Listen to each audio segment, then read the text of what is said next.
Irrigation की, जो कि इसका नेक्स्ट पार्ट है। हमने प्लोइंग कर ली अच्छे से लैंड की, हमने सोइंग कर ली, हमने उस पर सीड बो दिए। अब हमने सीड बोने के बाद उसमें फर्टिलाइजर्स भी ऐड कर दिए, मैन्योर भी ऐड कर दिए, अच्छे से मिक्स भी हो गया। हमने ऐसा नहीं किया है कि हमने फर्टिलाइजर को ऊपर ऊपर से ऐड कर दिया और जब हम इरिगेशन आप देख रहे हो उसमें कितना पानी हम ऐसे ही वेस्ट कर देते हैं, मतलब जहाँ ज़रूरत भी नहीं होती पानी की, वहाँ कितना पानी इसमें डलता है, कितना इरिगेशन होता है। तो इतना पानी डलेगा तो फर्टिलाइजर के साथ मिक्स होकर बहता चले जाए, तो इस बात का भी हमने ध्यान रखा खूब। हमने सारे एडवांटेजेस सारे डिसएडवांटेजेस हमने इसके पढ़े। अब हम बात करेंगे इरिगेशन। ओके, इरिगेशन स्टार्ट करते हैं। डिफरेंट टाइप ऑफ इरिगेशन होते हैं। इरिगेशन सबको पता है, जब हम पानी देते हैं पौधों को रेगुलर इंटरवल्स में, मतलब time to time, regular interval यानी टाइम टू टाइम, उसको कहते हैं हम irrigation. Water is very important for the growth of the plant as it helps in the germination of seed, absorption of dissolved nutrients, photosynthesis and temperature regulation. Water हमारे लिए बहुत important होता है, हमारे लिए मतलब प्लांट के ग्रोथ के लिए। कैसे? तो how is water important for the growth of the plants? Important question. क्योंकि इससे जो सीड आपने डाली होती है उसका जर्मिनेशन होता है। सीड जर्मिनेशन तो आपको पता ही है, जब सीड में से प्लांट निकलता है तो उसको हम सीड जर्मिनेशन कहते हैं। तो ये कब होगा? सिर्फ फर्टिलाइजर से तो होगा नहीं, ठीक है। फर्टिलाइजर तो जब प्लांट निकलेगा, भाई अभी तो प्लांट ही नहीं निकला, वो निकलेगा कैसे? जब आप उसमें इरिगेशन करोगे तो प्लांट आपका निकलेगा। देन उसके बाद वो न्यूट्रिएंट्स अपने आप तो जाके एब्जॉर्ब हो नहीं जाएंगे, वाटर उसमें हेल्प करता है। फोटोसिंथेसिस, टेम्परेचर रेगुलेशंस, इन सब चीज़ों में। टेम्परेचर रेगुलेशन कैसे? ट्रांसपिरेशन से, ये तो पढ़ा ही होगा, वाटर का जो लॉस होता है। Irrigation is very much needed in India due to irregular distribution of the rainfall. अब जैसा कि किसी एरिया में, हमारे इंडिया में किसी एरिया में बारिश होती है, किसी एरिया में बारिश नहीं होती है, तो इरिगेशन हमारे इंडिया के लिए तो बहुत इंपॉर्टेंट है। जैसे कुछ कुछ कंट्रीज़ में क्या होता है, उनके लिए इरिगेशन एक आम बात होती है, ठीक है, हाँ वो तो हो ही जाएगी, हमें बाकी चीज़ों पर फोकस करना। बट नहीं, इंडिया में इरिगेशन भी बहुत ज़्यादा इंपॉर्टेंट होती है, क्योंकि हमारे यहाँ बारिश थोड़ा इरेगुलर डिस्ट्रीब्यूशन में होती है। If agriculture is left dependent on the rains, then it will suffer during the dry season of the year.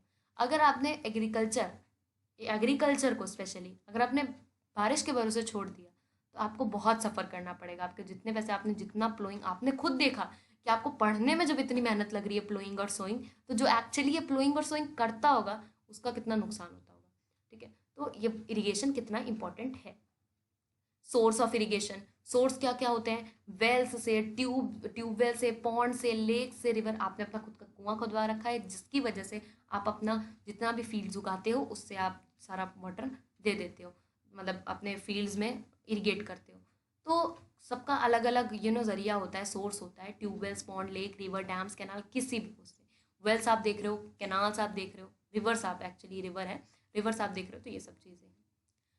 अब हम बात करेंगे कुछ ट्रेडिशनल, पुराने लोग कैसे करते थे। अभी तक हम वही तो देखते आ रहे हैं, ट्रेडिशनल मेथड, फिर हम देखेंगे आज का क्या टाइम है, कैसे हम करते हैं। तो कैटल और human labour is used in this method. Cattle मतलब ऑब्वियस ही बात है, जानवरों का और इंसानों का बहुत टाइम वेस्ट होता है इन सब चीज़ों में। एंड ये मेथड बहुत सस्ते होते हैं बट लेस एफिशिएंट होते हैं। लेस एफिशिएंट कैसे? मतलब इसमें हमारा टाइम भी लगता है, ये सब चीज़ें होता है। तो कुछ यहाँ पर आपको पुराने तरीके बताए हैं। अब जैसे हमको पुराने से क्या लेना देना, ठीक है ना, हाँ थोड़ा बहुत जान लिया, ठीक है। तो अभी तो आपने कितना जाना, ट्रेडिशनल मेथड ऑफ प्लोइंग जाना, आपने ट्रेडिशनल मेथड ऑफ सोइंग जाना। प्लोइंग में क्या था? हो और प्लो यूज़ करते थे। सोइंग में क्या था? आप फनल यूज़ करते थे। ओके, तो अब हम इरिगेशन में देख लेते हैं। इरिगेशन में हम पता है क्या कर रहे हैं, हम मोट मोट होता है, एक पुली सिस्टम होता है, ये यूज़ करते हैं। चेन पंप, ढेकली, राहत, राहत एक लेवर ओके लेवर सिस्टम होता है, इसको हम यूज़ करते हैं इरिगेशन के लिए। फोटो यहाँ पर आपका दे रखे हैं, हम देख लेते हैं। मोट मोट कुछ इस तरीके से होता है। अब यहाँ पर हम कर क्या रहे हैं, नाम से ही पता लग रहा है, पुली सिस्टम। पुली यानी हम कुएं से पानी पुल कर रहे हैं और अपने फील्ड को बारी बारी कर कर, पूरा बहुत पुराने टाइम पे यही होता था, कुएं से पानी निकालो अपने फील्ड को दो, ये हो गया मोट। फिर उसके बाद आपको यहाँ पर चेन पंप सिस्टम दिख रहा है, अपने आप चेन के थ्रू जितना भी पानी है वो कुएं से निकल कर एक आपने यहाँ पर ये लगा दिया है, इसके थ्रू आपके फील्ड में जा रहा है। तो यहाँ पर ढेकली सिस्टम है, आई थिंक इसमें भी वही सेम चीज़ कर रहे हैं, पानी को यहाँ पर डाल रहे हैं। नेक्स्ट है राहत। राहत आप सिस्टम देख रहे हो, यहाँ पर ये जो यहाँ पर डिफरेंट टाइप्स ऑफ जो वाटर है, इससे मतलब वाटर यहाँ पर ये जो चीज़ है, यहाँ पर वाटर फिल कर रखा है, यहाँ पर डिफरेंट बकेट्स लगा रखे हैं, जिससे ये जब गाय यहाँ पर मूव करेगी ना, तो ये व्हील भी मूव करेगा। जैसे जैसे ये व्हील मूव करेगा, इनमें पानी भरता जाएगा और पानी भर के आप डालते जाओगे। ये कुछ इस तरीके का सिस्टम है, समझना थोड़ा मुश्किल था for you and me as well. तो अब नेक्स्ट चलते हैं। They are the certain disadvantages associated with the traditional method. कुछ डिसएडवांटेज हैं ट्रेडिशनल मेथड के, देखते हैं क्या है। जाहिर सी बात है बहुत ज़्यादा ह्यूमन लेबर लगेगा, ठीक है, एंड ऑब्वियस सी बात है कैटल्स भी लगेंगे। Less efficient due to uneven distribution of the water. अब जैसा कि क्या होगा ना, आप कहीं आपको खुद को याद नहीं रहेगा, आप कहीं ज़्यादा पानी डाल दोगे, कहीं कम पानी डाल दोगे, तो ये चीज़ हो गई। वाटर की वेस्टेज होगी वो अलग, ये सारी चीज़ें होंगी। अब हम बात करेंगे modern methods of the irrigation. Sprinkler system. In this system, there are the perpendicular nozzles with the rotating nozzles at the top. These pipes are joined to the main pipeline. Water flows through the main pipeline under the pressure by a pump. Water escape from the nozzle and reaches the field. अब मैंने इतना बोल दिया, आपको कुछ समझ नहीं आया, बट आपको ये नहीं सोचना है कि इंपॉर्टेंट नहीं है, इसका एक एक पॉइंट इंपॉर्टेंट है स्प्रिंकलर सिस्टम का। जो हालांकि स्प्रिंकलर सिस्टम कम पूछा जाता है, ड्रिप इरिगेशन सिस्टम ज़्यादा पूछा जाता है, बट स्प्रिंकलर सिस्टम भी आप देख लो क्या होता है कि इस तरीके का आप यहाँ देख रहे हो स्प्रिंकलर सिस्टम। एक पाइप होती है जो कि परपेंडिकुलर आपको भी पता है, एकदम 90 डिग्री, ज़मीन से आप इसको 90 डिग्री लगाते हो, एंड इसके ऊपर एक नोज़ल होता है। ये नोज़ल कुछ इस तरीके का दिख रहा है, इसी तरीके का नोज़ल होता है, बस वही फर्स्ट पॉइंट है। इस सिस्टम में एक परपेंडिकुलर पाइप होती है जिसमें एक नोज़ल होता है, एंड ये नोज़ल टॉप पे होता है जो कि रोटेट करता रहता है। ये जो आप यहाँ नोज़ल देख रहे हो ये रोटेट करेगा, एंड इसमें दोनों साइड से वाटर निकल रहा है। ओके, फर्स्ट पॉइंट क्लियर है। These pipes are joined together to the main pipeline. Water flows through the main pipeline under the pressure by the pump. अब यहाँ पर क्या होता है ना, मैंने यहाँ स्प्रिंकलर सिस्टम लगा रखा है, मैंने यहाँ स्प्रिंकलर लगा रखा है, मैंने यहाँ पे भी लगा रखा है, एंड मैंने यहाँ पर भी लगा रखा है, समझ आया। एंड इन सबको मैंने एक ही पाइप से कनेक्ट किया है, मेन पाइप से। और इस मेन पाइपलाइन में पानी पता है कहाँ से आ रहा है, मेरे पंप से, और पंप में बहुत ज़्यादा हाई प्रेशर। यहाँ पंप से वाटर मैं इसको दे रही हूँ और वो बहुत हाई प्रेशर में आ रहा है। बस यही आपका सेकंड पॉइंट है। these pipes are joined together to the main pipeline. Main pipeline से ये जॉइंट होती हैं इन सब की pipe, and the water flows to the main pipe under the pressure. बहुत ही हाई प्रेशर में वाटर फ्लो होता है, तभी तो आप देख रहे हो कितने हाई प्रेशर में यहाँ पर वाटर निकल रहा है। Okay, water escape from the nozzle and reaches the field. बस last point simple, water nozzle से निकलता है एंड फील्ड में पहुँचता है। वो पॉइंट जो मैंने आपको पहले बता दिया था, नोजल से वाटर निकलकर फील्ड में पहुँचता है। स्प्रिंकलर सिस्टम जो आपकी बुक में फोटो दे रखी है वो कुछ इस तरीके से दे रखी है। आप देख रहे हो यहाँ एक स्प्रिंकलर लगा रखा है, यहाँ पे, और इन सबको एक ही पाइप से कनेक्ट किया गया है। पहले तो एक्चुअली पंप से पानी आता था, मतलब सॉरी अभी तो पंप से पानी आता है, लेकिन पहले यहाँ पर आप देख रहे हो कुछ वेल जैसा सिस्टम बना रखा है जिससे ये वाटर डाल रहे हैं, बट ये है भी sprinkler system. Okay, drip irrigation system बहुत पूछा जाता है, बहुत ये फेमस क्वेश्चन है। इस सिस्टम में क्या होता है, water drop by drop, drip नाम से ही पता लग रहा है, ड्रॉप बाय ड्रॉप, एकदम जो प्लांट होती है उनकी जड़ों में ड्रॉप बाय ड्रॉप पानी हम जो है प्लांट को देते हैं। आप सोचते हो ये कैसे पॉसिबल है, ड्रॉप बाय ड्रॉप पौधों के जड़ों को पानी देना, ये मतलब कैसे पॉसिबल है। और स्पेशली इस सिस्टम का एडवांटेज, कोई वेस्टेज वोट नहीं होती वाटर की, क्योंकि आप ड्रॉप बाय ड्रॉप पानी देते हो। सोचो कि इसमें तो एडवांटेज नहीं डिसएडवांटेज ही लग रहा है, क्योंकि टाइम बहुत लगेगा, बट ऐसा कुछ नहीं होता। ये मेथड बहुत ही गुड है, और जिन एरियाज़ में पानी कम है उन एरियाज़ को तो ये मेथड बिल्कुल यूज़ करना ही करना चाहिए। Modern methods are more efficient with no wastage of the water and no. तो यहाँ पर मैंने ये लाइन हाईलाइट इसलिए की। So what are weeds, weeds क्या होते हैं, weeds are the unwanted plants in the cultivated field. अब जैसे आप क्या करते हो अपने घर के बाहर, जब आप गार्डन लगाते हो तो आप खेती करते हो, आप फ्लावर उगाते हो किसी भी, बट उसमें कुछ एक्स्ट्रा प्लांट होते हैं जो आप नहीं उगाते बट फिर भी उग जाते हैं, ठीक है, जिसकी वजह से आपकी पूरी खेती खराब हो जाती है। तो आप ऐसा सोचते हो कि अब हम तो नॉर्मल, हम किसान विसान तो है नहीं, हम तो हमसे कुछ होगा नहीं, बट ऐसा नहीं होता है। आपसे जैसे ये वीड्स उग जाते हैं, मतलब जो अनवांटेड प्लांट्स होते हैं बिना आपकी इच्छा के उग जाते हैं, वैसे फार्मर्स के साथ भी होता है। फार्मर्स के साथ भी उनके पूरे खेत में ऐसा अनवांटेड वीड्स उग जाते हैं पूरे फील्ड में। दे कम्पीट फॉर, अब ये होता क्या है ना, प्रॉब्लम क्या होती है, न्यूट्रिएंट के लिए, स्पेस के लिए, वाटर के लिए, लाइट के लिए। अब देखो चाहे डायरेक्टली चाहे इनडायरेक्टली हमको इन वीड्स को खाना तो है नहीं, तो हम क्यों इनको न्यूट्रिएंट दें, हम क्यों इनको वाटर लाइट स्पेस दें, ठीक है। एंड इसकी वजह से जो ये वाटर लाइट स्पेस न्यूट्रिएंट ये सब एब्जॉर्ब करेंगे, पर साथ में जो हमारे क्रॉप की ग्रोथ है वो भी अफेक्ट होगी। Weeds can be controlled by applying the weedicide. अब इन वीड्स को आप सोचो कि हम कंट्रोल कैसे कर सकते हैं, तो फार्मर्स क्या करते हैं, बेसिकली इस पर वीडिसाइड्स छिड़क देते हैं जो क्रॉप को ना हार्मफुल करते हुए सिर्फ जितने भी वीड्स होते हैं उनको ही इफेक्ट करती है। यहाँ पर कुछ इस तरीके का जो ये वाला जो प्लांट है ये है वीड, जिसको आप कभी कभी आप वीडीसाइड को ना करते हुए, अगर आपका छोटा सा गार्डन है तो आप इनको उखाड़ के भी डायरेक्ट फेंक सकते हो। These are the chemicals which kill the weeds. अब ये वीडीसाइड्स होता क्या है, ये पक्का ये 2 मार्क्स क्वेश्चन में पूछा जाता है, what are weeds and how we can control them. These are the chemical, it's important question, जितने मैं ड्रिप इरीगेशन वाला सिस्टम जितने इंपॉर्टेंट क्वेश्चन बताए। एंड वाई फार्मर्स, जो क्यों फ्रेंड होता है फार्मर्स का माइक्रोब्स, डिकम्पोजर्स, वो मैंने आपको बताया था, ठीक है।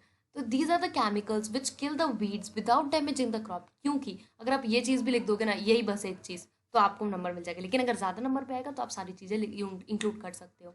ये क्या होते हैं, वीडीसाइड एक केमिकल्स होते हैं जो कि वीड्स को किल कर देते हैं, आपकी क्रॉप को हानि नहीं पहुंचाएंगे, सिर्फ वीड्स को मार देंगे।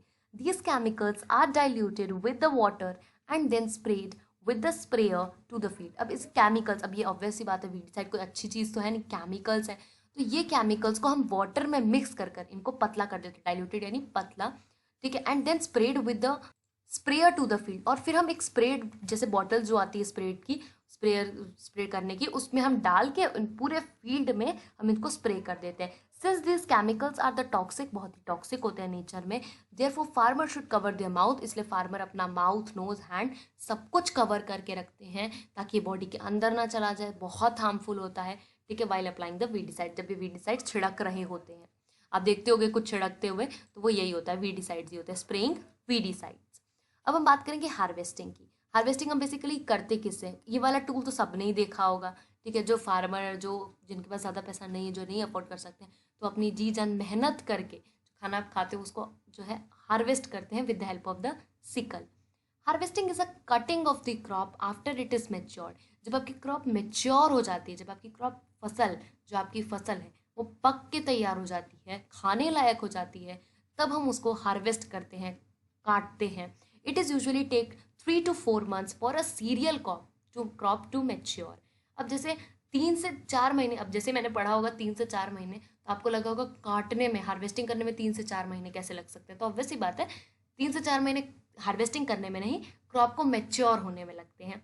The season of harvesting brings a lot of happiness as this time when the heart of the, and ये क्वेश्चन में पूछा जा सकता है कि, जा सकता है, अभी तक वैसे तो नहीं है, कि क्यों ये हार्वेस्टिंग का टाइम फार्मर के मतलब चेहरे पे खुशियाँ लाता है, क्योंकि ऑब्वियस बात है खुशियाँ तो लाता है, क्योंकि इतनी मेहनत के बाद उनको ये रिजल्ट आता है, एंड फाइनली वो हार्वेस्ट करके, क्योंकि हार्वेस्ट, अब जब तक आपका, जैसे बोलते हैं ना, आपने एग्जाम भी दे दिया, लेकिन जब तक आपका रिजल्ट नहीं आता तब तक मेहनत का पता नहीं लगता, तो वैसे ही जब तक आपका क्रॉप अच्छे से बन के हार्वेस्ट नहीं हो जाता, मार्केट तक पहुँच नहीं जाता, आपके हाथ में पैसे आ नहीं जाते, तब तक आपका मतलब जो है वो मेहनत नहीं पता लगती। तो उन्होंने इतना हार्डवर्क किया होता है कि उनका मेहनत उनका हार्वेस्टिंग तक पता लग जाता है, वो एक्चुअली उसका रिजल्ट होता है। Harvesting can be done manually using a sickle और विद द मशीन, आप मशीन से भी कर सकते हो, एंड उस मशीन को हम कहते हैं हार्वेस्ट। आप यहाँ देख रहे हो, एक तरफ मैनुअली किया जा रहा है एंड एक तरफ मशीन से किया जा रहा है, ठीक है। कुछ इस तरीके से यहाँ पर देख रहे हो आप मैनुअली। अब आप मैं ये देखो ना, तो ये जो यहाँ पर आंटी है, ठीक है, ये मैं यहाँ पर डिफरेंट कंसेप्ट ले रही हूँ, ठीक है। ये यहाँ पर क्रॉप जो है लगा भी सकती हैं, उगा भी सकती हैं, मतलब एक उसको उखाड़ भी रही होंगी, बट जाहिर सी बात है क्रॉप जो राइस होता है वो इतने में उसमें तो नहीं उगा, मतलब तोड़ लिया जाता, थोड़ा ग्रो होता है, वो भी मैच्योर होता है, तो जाहिर सी बात है ये जो राइस का ये जो क्रॉप इनके हाथ में है, ये इसको लगा रही होंगी, ठीक है। और मैंने आपको बताया था, जो भूजो ने क्वेश्चन पूछा था, इसको नर्सरी में उगाया गया होगा, सीडलिंग बन गई होगी, तब इसको लगाया जा रहा होगा, ओके। एंड जब ये ग्रो होगा, मैच्योर होगा, तब इसकी कुछ हार्वेस्टिंग की जाएगी, ठीक है। यहाँ पर आप देख रहे हो वीट की हार्वेस्टिंग हो रही है, ऑब्वियस सी बात है, ये इनके हाथ में ये क्या है, सिकल है, यहाँ पर ये मैनुअली कर रहे हैं, हाथ से भी जो है कट सकते हैं, ठीक है। यहाँ पर आपको इनका टूल नहीं दिख रहा होगा, एंड ये मशीन के थ्रू हो रहा है, जिसको हम हार्वेस्टर कहते हैं। Harvesting is not only about the cutting crops but also involve the separation of the green. अब हार्वेस्टिंग में सिर्फ ये नहीं आ जाता कि आप फसल को काट रहे हो, इसमें जो सीड होती है उसमें से शाफ, शाफ क्या होते हैं, basically thin covering of the grain, जो या आपका जो भी आपका अंदर अनाज होता है उसके ऊपर जो कवरिंग होती है उसको शाफ कहते हैं, ठीक है। जो ये कवरिंग थोड़ी अलग हो जाती है उसको भी थोड़ा अलग करना होता है, ठीक है। कुछ खाली होती हैं, कुछ भरी हुई होती हैं, तो बेसिकली सीड को हमको शाफ से अलग करना होता है। The process of separation of the grain seed from the shaft is called a threshing. तो इस प्रोसेस को हम थ्रेशिंग कहते हैं, जो कि आप पढ़ चुके हो ऑलरेडी, एंड ये इंपॉर्टेंट है। This is carried out with help, अब थ्रेशिंग किस हेल्प मशीन से करते हैं, तो थ्रेशर से नहीं करते हैं। This is carried out with the help of the machine called a combine which is in fact harvester. अब जैसे देखो, ये बात तो सही है, थ्रेशिंग के लिए अलग मशीन होती है थ्रेशर, ओके, हार्वेस्टिंग के लिए अलग मशीन होती है हार्वेस्टर। बट सोचो एक ऐसी मशीन जो हार्वेस्टिंग भी करती हो और थ्रेशिंग भी करती हो, तो उस मशीन को क्या बोलेंगे, उसको बोलते हैं हम कंबाइन। ओके, तो ऐसी मशीन जिससे आप हार्वेस्टिंग भी कर सकते हो तो और थ्रेशिंग भी कर सकते हो, उसको हम कंबाइन कंबाइन मशीन कहते हैं, ठीक है। ये कुछ इस तरीके का आपको यहाँ पर दिख रहा है कंबाइन, ये फसल को काट भी देगी एंड साथ ही साथ इसको अलग भी कर देगी ग्रेन सीड को शाफ से। Okay, farmers with the small holding, अब जैसे जो गरीब फार्मर है जिनके पास इतनी बड़ी मशीन खरीदने के पैसे नहीं हैं, वो बेचारे सिकल से पूरा हार्वेस्टिंग करेंगे। देन उसके बाद उनके पास जितने भी पैसे होंगे, जिसके पास तो बिल्कुल पैसे नहीं होंगे, मतलब बहुत कम ज़मीन होगी, वो क्या करेंगे कि विनोइंग कुछ इस तरीके का प्रोसेस करेंगे। यहाँ पर फैन लगा देते हैं एक्चुअली, एंड फैन से जो हवा आती है उससे जो लाइट, जिनके जो मैंने बताया था कुछ खोखले होते हैं, तो उनके जो लाइट होंगे जिनके अंदर कुछ नहीं होगा, वो उड़ के साइड में बैठ जाएंगे एंड जो हैवी आपका ग्रेन होगा वो एक पहाड़ का हीप बना लेगा। एंड कुछ विनोइंग इस तरीके की मशीन होती है जो कि ग्रेन को शाफ से अलग करती है। आई होप आपको क्लियर है। अगर कोई भी चीज़ आपको नहीं क्लियर है तो आप कमेंट सेक्शन में बता सकते हो, एंड कमेंट सेक्शन में लिखने से पहले एक बार आप वीडियो में वापस जाकर 2-3 बार आप उसको समझ सकते हो। ओके, ये कुछ इस तरीके की विनोइंग मशीन यहाँ पर क्लियर नहीं थी, इसलिए यहाँ पर मैंने एक और जो है आपके लिए पिक लगा दिया। आप यहाँ देख सकते हो, यहाँ से आपको इनपुट किया जाता है एंड यहाँ से पूरा होके इधर से आ जाता है आपका रिजल्ट। स्टोरेज, अब जैसा कि हमने लास्ट पढ़ा था कि स्टोरेज बहुत ज़्यादा इंपॉर्टेंट होती है। आपने इतना कुछ किया, अब उसको आपको स्टोर करके भी रखना है, ठीक है। इतना सारा अनाज आप सोचते हो बनाते हो इंडिया में बढ़ जाता है, बट कुछ स्टोर करके भी रखना पड़ता है, क्या पता कोई हार्श टाइम, सबका कुछ ना कुछ हार्श टाइम होता है, ठीक है। कोई मुसीबत के टाइम पे इतना सारा कभी तो ग्रेन काम आए, तो इसलिए हम थोड़ा ग्रेन स्टोर करके भी रखते हैं। और फिर जैसे वो ग्रेन थोड़ा सा ओल्ड हो जाता है, मतलब ठीक है थोड़ा महीने हो जाता है, तो हम उसको जनता में बांट देते हैं, फिर जो नया आता है उसको स्टोर करके रख लेते हैं। ये आप जो देख रहे हो ये सिलोज है फॉर स्टोरेज ऑफ ग्रेन्स, यहाँ पर ग्रेन्स को स्टोर किया जाता है। Okay, proper storage of the food grain is an important to protect against, अब हमको स्टोर करना क्यों है, मॉइस्चर से बचाता है, क्योंकि हमारे कंट्री में हमारे पूरे वर्ल्ड में डिफरेंट डिफरेंट सीजन्स आते हैं, तो मॉइस्चर से बचाएगा, माइक्रो ऑर्गेनिज्म से बचाएगा एंड कीड़ों से बचाएगा, इंसेक्ट से बचाएगा। Moisture favours the growth of the spoilage of the bacteria, जो मॉइस्चर होता है ये, देखो अगर मॉइस्चर नहीं आएगा तो उसके ऊपर बैक्टीरिया ग्रो नहीं करेगा, बैक्टीरिया ग्रो नहीं करेगा तो आपका ग्रेन खराब नहीं होगा। दैट्स इट, बताइए, ये बहुत इंपॉर्टेंट है, ये आपको लर्न करना ही है क्योंकि यही चीज़ है बस स्टोरेज में और कुछ है ही नहीं। Therefore fruit grains should be well dried before the storage, और इसलिए हमको उनको अच्छे से सुखाना चाहिए। सुखाने के लिए क्या करना चाहिए, it if attacked by the microbes insect food grains might loss their capacity to germinate. अब जाहिर सी बात है, अगर इफ अगर आपका ग्रेन को अगर आपके किसी कीड़े ने खा लिया तो उसके अंदर जर्मिनेट की कैपेसिटी ही नहीं होगी, ठीक है। अगर आपने उस ग्रेन को खाया तो आपके अंदर भी कोई न्यूट्रिएंट नहीं आएगा, कुछ नहीं आएगा। तो they should be stored in the metallic containers और द जूट बैग्स, या तो आप उनको जूट बैग्स में या आप उनको मेटेलिक कंटेनर्स में स्टोर करके रखो।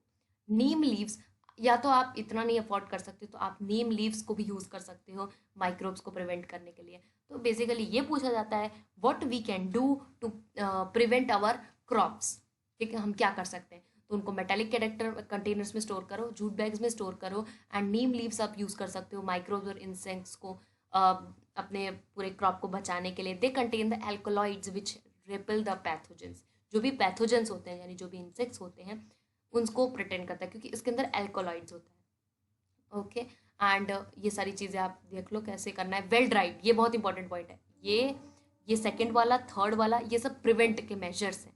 Okay, moisture before the growth, ये सारी चीज़ें, ठीक है। एंड क्या क्या इफेक्ट हो जाता है वो आप यहाँ पे देख सकते हो। कुछ इस तरीके से स्टोर किया जाता है। Storage of the grains in the Ghani bags in the granaries, granaries में कुछ इस तरीके से स्टोर किया जाता है एंड इनको प्रॉपर ऑब्जर्वेशन में रखा जाता है। यहाँ पर आप देख रहे हो बोरियो में स्टोर करके रखा जाता है, इस कुछ इस तरीके से भी कभी कभी स्टोर किया जाता है। अब हम बात करेंगे, जैसे कि मैंने आपको बताया था ये पूरा प्रोसेस तो हम पढ़ेंगे, बट एक एक्स्ट्रा टॉपिक है, वो है एनिमल हस्बेंड्री। कि भाई प्लांट से तो हमने देख लिया कैसे खाना आता है, अब एनिमल से भी आता होगा ना, तो फूड फ्रॉम एनिमल्स बहुत छोटा सा टॉपिक है जिसको हम कहेंगे एनिमल हस्बेंड्री, बहुत ही फ्रेंडली टॉपिक्स है, ठीक है। हम क्या करेंगे, जानवरों को पालेंगे और जानवरों को पाल के वो भी जो भी हम उनको खाना खिलाएंगे, बेसिकली जो हमने इतनी मुश्किल से उगाया है प्लांट करके, हम उनको वो खाना खिलाएंगे और उनसे जो आउटपुट निकलेगा हम वो खाएंगे फिर। Okay, animals Rudyard at a home और इन द फार्म्स, या तो आप उनको फार्म्स में या अपने घर में पालते हो and have to be provided with the आप उनको पूरा प्रॉपर खाना देते हो, शेल्टर देते हो और केयर देते हो। And when this is done, और जब ये डन हो जाता है तो ऑन अ लार्ज स्केल, और बेसिकली इसको बहुत लार्ज स्केल पे किया जाता है, ठीक है, तो इसको हम एनिमल हस्बेंड्री कहते हैं। किया कहाँ जाएगा? लार्ज स्केल में। जब आप लार्ज स्केल में प्लांट को उगा रहे थे तो वो एग्रीकल्चर था, लेकिन अगर आप स्मॉल स्केल पे करते हो वो गार्डनिंग हो गई, ठीक है। तो वैसे यहाँ पर ये एनिमल हस्बेंड्री हो गया। ओके, तो आई होप ये टॉपिक क्लियर हो गया। Animals Rudyard at a home और इन अ farms have to be provided with a proper food, shelter and care, and when this is done in the large scale it is called a animal husbandry। तो ये था हमारा आज का पूरा पूरा notes, बस यही था एनिमल हस्बेंड्री में, और कुछ भी नहीं है। यहाँ पर आपका फिनिश होता है। एंड आई होप आपको नोट्स पसंद आए होंगे। अगर आपको पसंद आए तो चैनल को सब्सक्राइब करना बिल्कुल भी मत भूलना। तो इसका जो वीडियो बहुत ही लॉन्ग हो जा रही थी, इसलिए पार्ट 1 और पार्ट 2 किया गया है।